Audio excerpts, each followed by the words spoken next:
पहला चैप्टर है आपका वास्तविक संख्याएं, ठीक है। इसके पहले आप लोग क्लास 9th में पढ़ चुके हैं परिमेय और अपरिमेय, ठीक है। तो जो वास्तविक संख्याएं होती हैं परिमेय और अपरिमेय का, ठीक है, संयुक्त होता है क्या, वास्तविक संख्याएं। जैसे वास्तविक संख्या में आ जाएंगी 2, 3, 2 सही √3/2 √2 ये सब क्या है, वास्तविक संख्या है। हमें क्लास 10 में पढ़ना है वास्तविक संख्याओं में। पहला है आपका एचसीएफ फाइंड करना, यूक्लिड विभाजन एल्गोरिथ्म का प्रयोग करेंगे, यूक्लिड विभाजन, ठीक है। फिर पढ़ेंगे सम, विषम संख्याओं का रूप। जो सम का रूप होता है 2q का होता है, जो विषम होता है 2q + 1 के फॉर्म का होता है। फिर पढ़ेंगे हम इसमें एचसीएफ गुणे एलसीएम बराबर दोनों संख्याओं का गुणनफल, इसके बारे में पढ़ेंगे।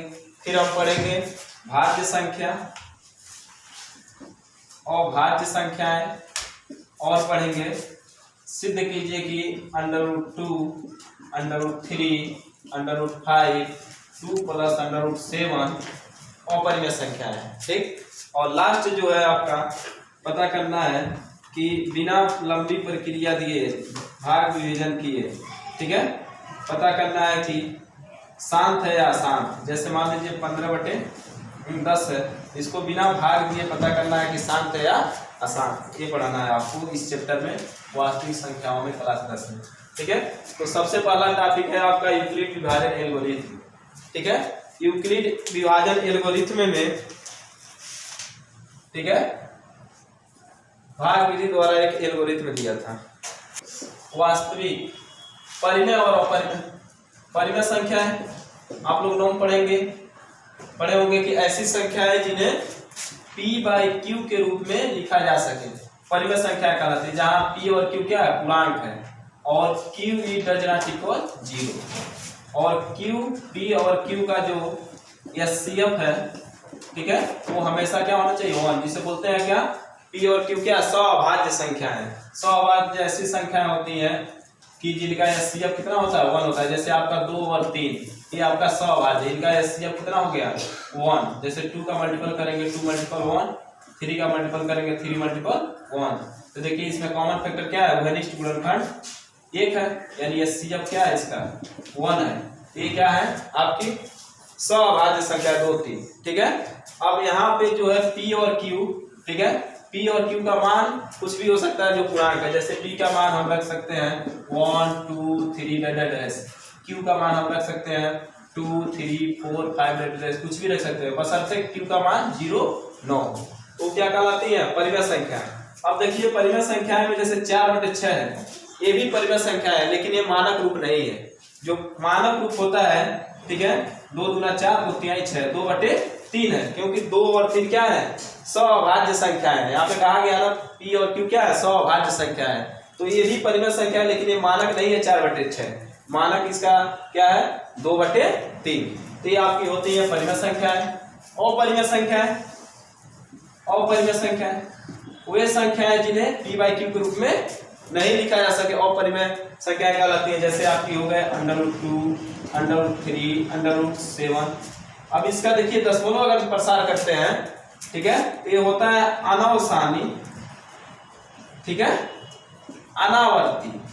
ये जो संख्याएं होती हैं, ठीक है, वो होती हैं अपरिमेय संख्याएं, ठीक है, जिसे p/q के रूप में ऐसे हम नहीं लिख सकते हैं, ठीक है। जैसे दशमलव के बाद 1.7 3 4 5 7 6 ऐसे कुछ पता नहीं है कि ये नंबर का रिपीट हो रहा है कि नहीं, तो ऐसी संख्या क्या कहलाती है, अपरिमेय। तो हमें पढ़ाना है इसमें जो यूक्लिड ने दिया था प्रमेयिका, उन्होंने बताया था कि किन्हीं दो पूर्णांक a और b के लिए, ठीक है, a और b के लिए भागफल और शेषफल r, ठीक है। तो उन्हें हम लिखते हैं, जैसे लिखते हैं भाज्य बराबर भाजक गुणे भागफल प्लस शेषफल। ठीक है, अब ये बराबर क्या हो जाएगा, बी क्यू प्लस आर। ये है यूक्लिड विभाजन प्रमेय का। ठीक है, उन्होंने ये बताया था कि जो ए है ये आपका भाज्य है, बी क्या है भाजक है, क्यू क्या है भागफल है और आर आपका शेषफल है। और उन्होंने कंडीशन ए दिया था कि जो बी है, b is greater than or equal 1, r equal r and r is greater than or equal 0, यानी b is greater than r, b का मान क्या होगा आर से बड़ा होगा और आर का जो मान होगा या तो 0 हो सकता है या 0 से बड़ा हो सकता है। जैसे हम भाग देते हैं, जैसे मान लीजिए 2 से हम भाग दे रहे हैं 17 में, तो 2 8 16, ये आपका शेषफल एक आया नहीं है। तो जो शेषफल है देखिए इससे बड़ा छोटा है नहीं है, 2 से छोटा है। हाँ, ये आपका हो गया ये हो गया, ये आपका हो गया पी हो गया, ये आपका हो गया क्यू हो गया, ये आपका आर हो गया। ठीक है, अब देखिए हम भाग कब तक देते हैं, जब तक कि हमारा शेषफल या तो 0 ना आ जाए या भाजक से छोटा ना हो जाए। तो देखिए 2 से छोटा है कि नहीं है। हाँ, तो उन्होंने बताया था कि जो बी है ग्रेटर देन आर है और आर जो है 0 से बड़ा भी हो सकता है और 0 के बराबर भी हो सकता है। यदि मान लीजिए बी बराबर आपका 4 है तो आर का मान आपका हो जाएगा इससे छोटा, बी से छोटा ना होना चाहिए, तो हो जाएगा आपका 1 2 3 या 0, ये आर का मान हो सकता है।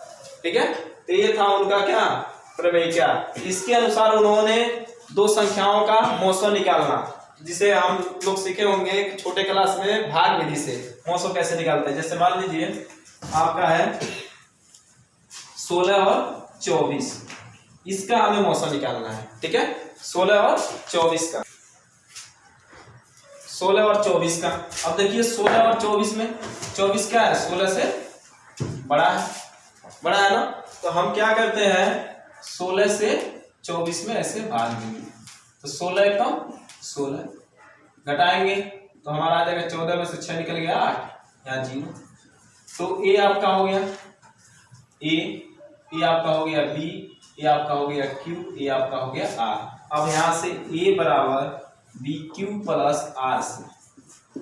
ठीक है, इसको हम लिख देंगे कैसे, ए बराबर आपका 24 है और बी बराबर आपका है 16 है, आर बराबर आपका 1 है, क्यू बराबर आपका 1 है और आर बराबर आपका 8 है। ठीक, ए बराबर बी क्यू प्लस आर से हम लिख देंगे। अब फिर देखिए ये जो 8 है, 8 और 16 में 8 और 16 में 16 आपका बड़ा है, तो अब क्या करेंगे इस 8 से इस 16 में भाग देंगे ऐसे, 8 दूना 16, शेषफल आपका हो गया 0। अब इसको इससे लिखेंगे तो यहाँ लिख देंगे 16 8 गुणे 2 और प्लस शेषफल आ गया आपका 0। ठीक है, भाज्य बराबर भाजक गुणे भागफल प्लस शेषफल। भाज्य है ये है, भाजक ये है, ये भागफल है, ये आपका शेषफल है। ठीक है, अब क्या देख रहे हैं 8 से भाग देने पर शेषफल आपका 0 आया कि नहीं आया ना, तो अब आपका आ गया यहाँ पे HCF आ गया आपका 8। ठीक है, HCF कितना आ गया 8। तो ऐसे हम क्या करेंगे लगा लेंगे, यहाँ पे लिख देंगे हम साल। ठीक है, ऐसे लगा लेंगे। मान लीजिए अगर 3 नंबर हो तो जैसे 3 संख्या मान लीजिए 180 252 324, इसका हमें ठीक है HCF निकालना है एल्गोरिथ्म का प्रयोग करके यूक्लिड विभाजन का। तो सबसे पहले इसको हम लिख देंगे बढ़ते क्रम में 180 252 और 324। ठीक है, ऐसे लिख दिए। अब क्या करेंगे 252 में 180 से क्या करेंगे ऐसे भाग लिख देंगे। ठीक है, पहले हम इसका लिखते हैं 180 और 252, तो यहाँ पे लिख देंगे 252।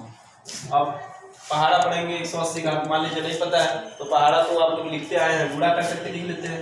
180 का 2 बार में पढ़ेंगे। ठीक है, 2 बार में अगर पढ़ेंगे तो अधिक हो जाएगा। देख लीजिए 18 दूना 36 हो गया, 1 0 360 हो जाएगा। ठीक है, अधिक हो रहा है तो हम एक बार में पढ़ेंगे 180 कम 180 एक में से क्या कर गया 0। अब इसको a बराबर बी क्यू प्लस आर से लिख देंगे, बी क्यू प्लस आर से।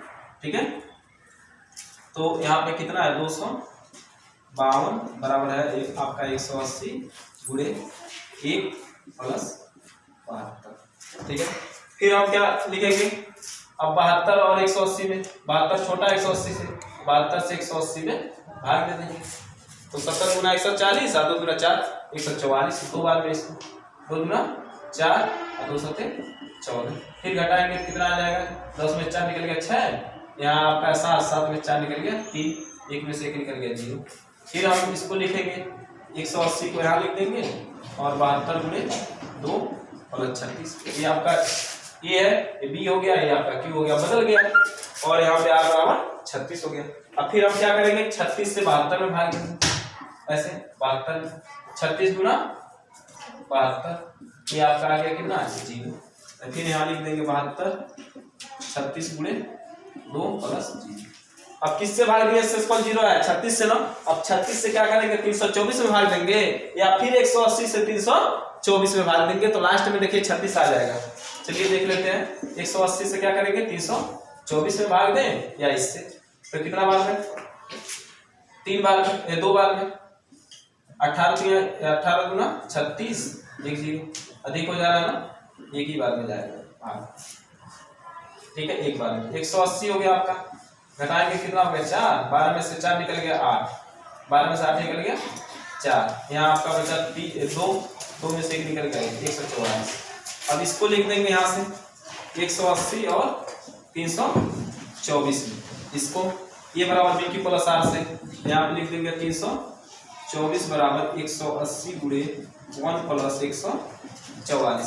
फिर 144 से भाग देंगे किसमें, 180 में, एक बार में 144, घटाएंगे कितना आएगा, देखिए हाँ 36 आ गया आपका, आगे नहीं आ गया, यहाँ लिख देंगे आपका 144 बराबर 180 बराबर 180 है ना, यहाँ भाज 180 बराबर 144 गुणे 1 प्लस 36। अब 36 से इसे भाग देंगे 144 में, देखिए 4 बार में कट जाएगा, 4 6 24 के 4 4 3 12 2 14, 0 0 आगे नहीं आ गया, तो हम यहाँ लिख देंगे 144 बराबर 36 गुणे 4 प्लस 0। 36 से भाग दिए तो 0 आएगा नहीं है दोनों में, तो आपका एचसीएफ कितना हो गया 36। या तो ऐसे लगा लेंगे या डायरेक्ट इसी 36 से अगर 324 में भाग देंगे तो आपका कट जाएगा, तो आपका एचसीएफ कितना हो जाएगा 36 अगर 3 नंबर हो तो। अब हम सीखेंगे एल्गोरिथ्म का प्रयोग करके सम संख्या को किस फॉर्म में लिखते हैं, विषम संख्या को किस फॉर्म में लिखते हैं। एक फार्मूला बनाते हैं कि अगर उसमें कोई भी नंबर रखें तो सम ही प्राप्त होगा, कोई भी नंबर रखें तो विषम भी। जैसे सम का जो रूप होता है, सम का 2q होता है, और जो विषम का जो रूप होता है वो आपका होता है 2q प्लस 1। सम संख्याएं क्या होती है, वो संख्याएं जो 2 से पूरी तरह विभाज्य हो जाए, तो सम संख्या होती है। वह संख्या जो 2 से पूर्णतः विभाजित न हो, विषम होती है।